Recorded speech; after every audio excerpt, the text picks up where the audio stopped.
This is Congressman Steve Womack with comment from the Capitol.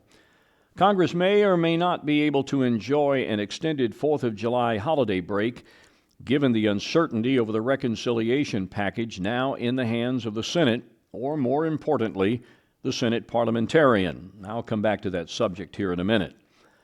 The bill, famously called the One Big Beautiful Bill, or OB3 as I call it, was passed by the House by a whopping one vote, 215 to 214, back on May 22nd, and then promptly sent over to the Senate for its consideration.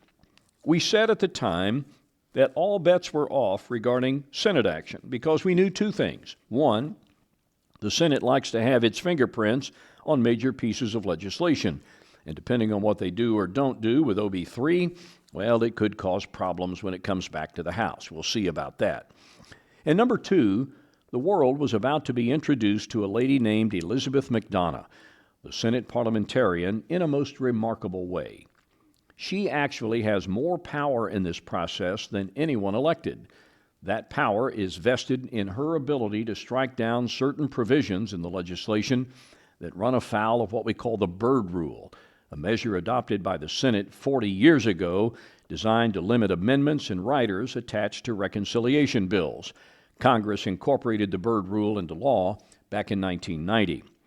That automatically puts Ms. McDonough in the political spotlight as the referee on issues like defunding the CFPB or cuts to food assistance, rollbacks in green energy funding and emission standards, new Medicaid tax rules worth hundreds of billions of dollars in revenues, and blocking federal grants for sanctuary cities. These are all provisions in the big, beautiful bill she has ruled out of bounds.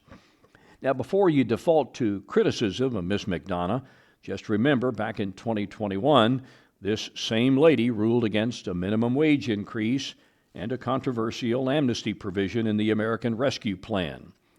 Her latest rulings are having a major impact on Senate action on the bill, and few people in this town believe the July 4th deadline to get it to the president's desk is realistic right now.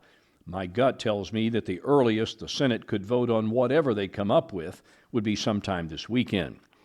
That would put Speaker Mike Johnson in a pickle. You see, the House is out next week, or should I say supposed to be. There are Codell trips scheduled, family vacations, and other pre-planned activities on any discerning congressman's schedule, and no one, let me say again, no one had coming back to Washington for reconciliation next week on their bingo card. Such is life in Congress these days. As for me, I've never really been married to that July 4th deadline.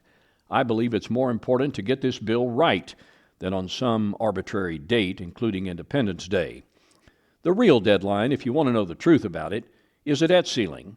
As you know, the debt ceiling gets hiked by $5 trillion in the Senate version of OB3, $4 trillion in the House. And if we don't come to some agreement by the date on which we can no longer borrow money, which is now estimated between the 15th of August and, say, the first week of October, well, we're kind of up the proverbial creek. Oh, I should have mentioned there is one other option. Let's call it the nuclear option.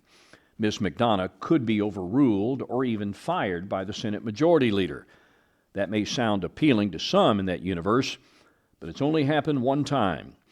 And when it comes to overturning decades of Senate precedent, just ask the late Senator Harry Reid how it worked out for him back in 2013 when he, as the Majority Leader, eliminated the Senate filibuster on nominees for judicial positions. Worked okay for him at the time, but in 2017, Mitch McConnell killed that same provision for Supreme Court nominees. You think the Dems are regretting that precedent? I'd say yes, given a 6-3 conservative court. I hope this report clears up some of the questions and concerns over the reconciliation process. This sausage making can be downright confusing. If I've made it more confusing, just remember this.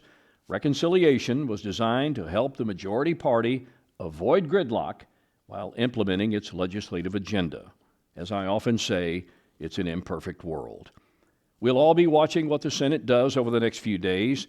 Not sure how it all ends up, but they will agree to something. Then it will come back to the House, and all that attention will be back on the House of Representatives. One thing I can guarantee you is that Ms. McDonough will be quite okay with that. I hope you have a safe and enjoyable 4th of July holiday. Enjoy the fireworks and the picnic with family, but do try to stay away from the sausage. As always, I invite your views. This is Congressman Steve Womack with comment from the Capitol.